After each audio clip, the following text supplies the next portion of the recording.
کے نام سے شروع جو بڑا مہربان ہمیشہ مہربانیاں فرمانے والا ہے۔ میرے اللہ نے حکم ارشاد فرمایا ہے وَإِذَا، اور جب سَأَلَكَ، اے محبوب پیارے آپ سے سوال کریں، عبادی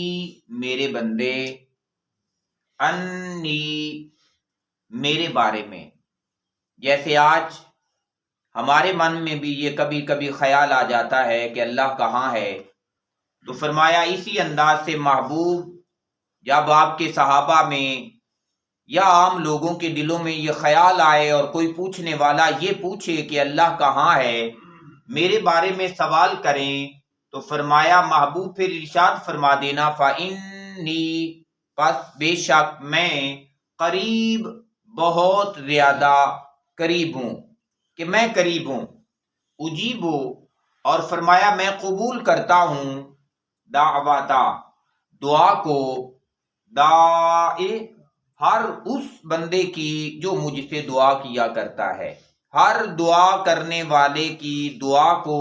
فرمایا میں قبول کرتا ہوں، اذا دعان، جب کبھی وہ دعا کے لیے ہاتھ اٹھا لے، جب وہ کبھی اپنے اللہ سے مانگ لے۔ اور اللہ سے مانگنے کے حوالہ سے حضور نبی رحمت صلی اللہ علیہ وآلہ وسلم نے ارشاد فرمایا اگر کسی کی جوتے کا تسمہ تک بھی ٹوٹ جائے تو چاہیے یہ کہ اسے اللہ تبارک و تعالی ہی سے مانگا کرے۔ پھر حضور سرور کائنات صلی اللہ علیہ وآلہ وسلم کی حدیث پاک ہے، فرمایا اگر تمہیں اپنی ہنڈیا میں ڈالنے کے لیے نمک کی بھی ضرورت ہو تو چاہیے یہ کہ تم اپنے نمک جیسی حاجت بھی اپنے اللہ ہی سے مانگو، بندہ اپنے اللہ سے مانگے۔ لیکن یہ بات بھی ارشاد فرمائی کہ وہ غافل اور بے پرواہ دل سے نکلی ہوئی دعا کو قبول نہیں فرماتا ہے۔ جب اس سے مانگنا ہے تو پھر ایسے خالص یقین کے ساتھ مانگنا ہے کہ میں جو مانگ رہا ہوں میرا اللہ اس بات کو سن بھی رہا ہے، اور جو میری ضروریات ہیں میرا اللہ ان ضروریات کو پورا بھی فرما دے گا۔ تو فرمایا اس یقین کے ساتھ، پھر ارشاد فرمایا میرے اللہ نے فَلْيَسْتَجِيبُوا لِي، پس چاہیے یہ کہ جو بندہ یہ چاہتا ہے کہ میں اس کی دعاؤں کو قبول کروں تو فرمایا فَلْيَسْتَجِيبُوا لِي، وہ بھی تو میری باتوں کو قبول کرے، وہ بھی تو میری باتوں کو مانے، وہ بھی تو میرے احکام جو ہے ان پر عمل کرے۔ تو فرمایا جب وہ میری بات کو مانے گا، جیسے ایک مقام پہ فرمایا فَاذْكُرُونِي اذکرکم، تم مجھے یاد کرو، فرمایا میں تمہیں یاد کروں گا، تم میرا ذکر کرو، فرمایا میں تمہارا ذکر کروں گا۔ یہاں پہ ارشاد فرمایا تم میری بات مانو، جب تم میری بات مانو گے تو فرمایا پھر میں تمہاری دعاؤں کو قبول کروں گا، پھر میں تمہیں دنیا میں عزتیں شہرتیں عطا کر دوں گا۔ یہ الگ بات ہے کہ بندے کی ہر دعا کا ثمر فی الفور دنیا میں نظر نہیں آتا، کیونکہ بندہ ڈھیر ساری بعض دعائیں ایسی مانگ لیتا ہے جو بندے کے حق میں بہتر ہی نہیں ہوتی ہیں۔ بندے تو بعض دفعہ برائی کی دعا بھی مانگ لیتے ہیں۔ تو اس وجہ سے اللہ تبارک و تعالی جو بندے کے لیے بہتر ہے وہ فی الفور بندے کو عطا کر دیتا ہے، اور بہت سی دعائیں ایسی ہوتی ہیں جو اس دنیا میں پوری نہیں ہوتی، لیکن قیامت کے روز، آخرت کے روز جب بندہ ان دعاؤں کا ثمر دیکھے گا، ان دعاؤں کا اجر دیکھے گا جو اسے آخرت میں ملا ہوگا، تو وہ عرض کرے گا باری تعالیٰ میری تو دنیا میں کوئی دعا قبول نہ ہوئی ہوتی، میرے یہ سارے اجر مجھے اس آخرت میں نصیب ہو جاتے۔ تو ایسے بھی ہوتا ہے بعض دعائیں بندے کی جو ہیں وہ سٹور کر کے آخرت میں رکھ لی جاتی ہیں، اور وہ بندے کے لیے بہت بہتر ہوتا ہے۔ پھر میرے اللہ نے حکم ارشاد فرمایا وَلْيُؤْمِنُوا بِي، فرمایا مجھے پر ایمان لاؤ۔ مجھے پر ایمان لانے کا کیا مطلب ہے کہ فرمایا پھر ایمان نام کس چیز کا ہے؟ فرمایا کائنات کی ہر چیز سے بڑھ کے ذات محمد مصطفیٰ صلی اللہ علیہ وآلہ وسلم سے محبت اور پیار کرنا، یہ حدیث پاک کا مفہوم ہے۔ تو میرا اللہ ارشاد فرما رہا ہے کہ جیسے ایک ایماندار بندے کا کردار ہونا چاہیے، تم بھی تو وہ مومنوں والا کردار پیدا کرو کہ تمہیں یہ یقین ہو جائے کہ جو کچھ عطا کرنا ہے میرے اللہ نے عطا کرنا ہے، اس کائنات میں جو کام ہونا ہے میرے اللہ کی مرضی سے ہونا ہے۔ تم کہو کہ اس کی مرضی کے خلاف پتہ بھی نہیں ہلتا، لیکن پھر اپنی ضرورتوں کے لیے غیروں کے دروازوں پہ دوڑتے پھرو. فرمایا یہ بات مناسب نہیں ہے. کامل ایمان والے بنو. لعلہم یرشدون، تاکہ وہ کون جو آ کے سوال کریں محبوب کے در دولت پر، حضور سے جو آ کے پوچھیں، تاکہ وہ پوچھنے والے فرمایا یرشدون، وہ رشد و ہدایت پا جائیں، وہ منزل مقصود تک پہنچ جائیں. یہ تب ممکن ہوگا کہ وہ اللہ کی باتوں کو مانیں بھی، کما حق کو اس پر ایمان اور یقین بھی رکھیں، اور پھر اپنی ہر دعا اپنے اللہ کے حضور مانگیں،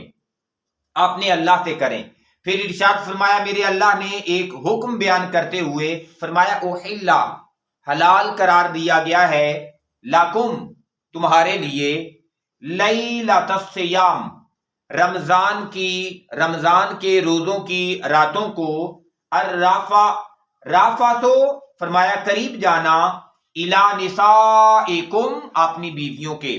رمضان المبارک کے مہینے میں فرمایا اپنی بیویوں سے مقاربت کرنا، ان کے قریب جانا، یہ تمہارے لیے حلال قرار دے دیا گیا ہے. حالانکہ ابتدا میں یہ حلال نہیں تھا، یہاں تک کہ ابتدا میں کوئی سحری والا کانسیپٹ بھی نہیں تھا. ابتدا میں یہ سلسلہ تھا کہ غروب آفتاب پر افطار کا وقت ہوتا تھا، لوگ افطاری کیا کرتے تھے، اور افطاری کا کھانا ہی ان کا سحری بھی ہوتا تھا، پھر اگلے روز انہوں نے افطاری کرنا ہوتا تھا. اور اگر کوئی بندہ ایسے ہوتا جیسے عصر کی نماز کے بعد یا شام کے وقت کوئی بندہ سو گیا اور افطاری کا وقت نکل گیا، اس نے افطار بھی نہیں کیا، تو پھر اسے اجازت نہیں ہوتی تھی کہ وہ اس کے بعد کھا لے، اسے کھانے کی بھی اجازت نہیں ہوتی تھی، پھر اگلے روز اس نے افطاری کے وقت جو ہے وہ کھانا ہوتا تھا. اور اسی طریقے سے اپنی بیویوں کے قریب جانے کی اجازت بھی نہیں تھی. لیکن میرے اللہ نے پھر یہ فضل فرمایا، مہربانی فرمائی، روزے کا وقت مقرر کر دیا کہ صبح صادق سے لے کے غروب آفتاب تک کھانے پینے سے رکے رہنے کا نام روزہ ہے. باقی بندے کو رخصت اور اجازت عطا فرما دی. اور یہاں تک کہ اللہ کے نبی صلی اللہ علیہ وآلہ وسلم نے جو سحری کھانے والے لوگ ہیں ان کے لیے حضور نے فرمایا کہ سحری کے اندر بڑی برکت ہے، اور جو سحری کھاتے ہیں اللہ انہیں خصوصی برکتوں سے نوازتا ہے. پھر ارشاد فرمایا میرے اللہ نے، ہننا، وہ بیویاں، لباس لکم، فرمایا وہ تمہارا لباس ہیں، تمہارے عیبوں کو چھپا کے رکھتی ہیں. وَأَنْتُمْ لِبَاسٌ لَهُنَّ، اور تم ان کا لباس ہو. تمہیں چاہیے کہ اگر تمہیں کوئی بات اپنی بیوی میں ایسی نظر بھی آ جائے تو فرمایا وہ پھر کسی دوسرے کے سامنے نہ کرو، کیونکہ تم بھی ان کا لباس ہو، تمہیں بھی ان کی پردہ پوشی کرنے والا ہونا چاہیے. پھر ارشاد فرمایا میرے اللہ نے، عالم اللہ ہو، کہ بے شک اللہ تبارک و تعالیٰ تو اس بات کو جانتا ہے، اس سے باخبر ہے، اس نے اسے جانا ہے، انکم، کہ بے شک تم ہو، تختانون، خیانت کر بیٹھنے والے بعض اوقات، انفسکم، اپنی جان کے ساتھ، فتاب علیکم، یہ وہ حکم تھا جو اس حکم کے نازل ہونے سے پہلے اجازت نہیں تھی کہ کوئی بندہ رات کو، رمضان کے مہینے کی رات کو اپنی بیوی کے پاس بھی جائے. تو فرمایا تم میں سے بعض لوگ یہ کام کر بیٹھتے ہو، اور اللہ تبارک و تعالیٰ اس بات کو جاننے والا ہے، اس بات کو جاننے والا ہے. لیکن وہ جس کسی سے یہ گناہ سرزد ہوا بھی، جس نے یہ کام کیا بھی، اللہ نے منع کیا ہوا تھا، اس نے یہ کام کر لیا، اسی اللہ نے ارشاد فرمایا فتاب علیکم، اس اللہ نے تمہاری توبہ قبول فرما لی ہے. تو گویا پتا چلا کہ جس بندے کی یہ غلطی تھی اور اس غلطی کے بعد توبہ قبول ہو گئی، اب ان کی اس غلطی کو اچھالنے یا ان کی اس غلطی کو ڈسکس کرنے کی قطعاً اجازت نہیں ہے. اور یہ دیکھیں کہ یہ ان لوگوں کی غلطی تھی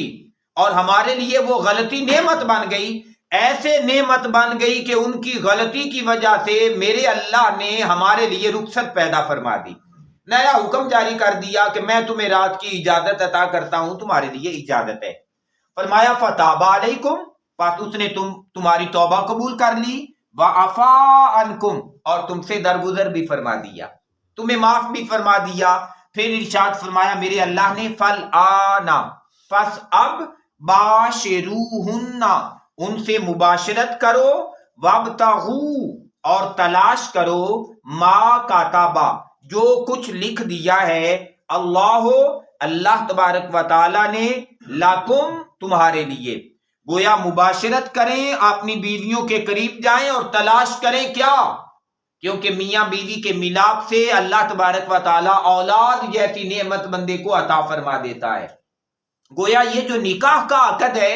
یہ خالصتاً اس چیز کے لیے ہے جو اللہ تبارک و تعالی نے لکھ دیا ہوا ہے تاکہ اسے تلاش کیا جائے، اولاد کے حصول کے لیے ہے۔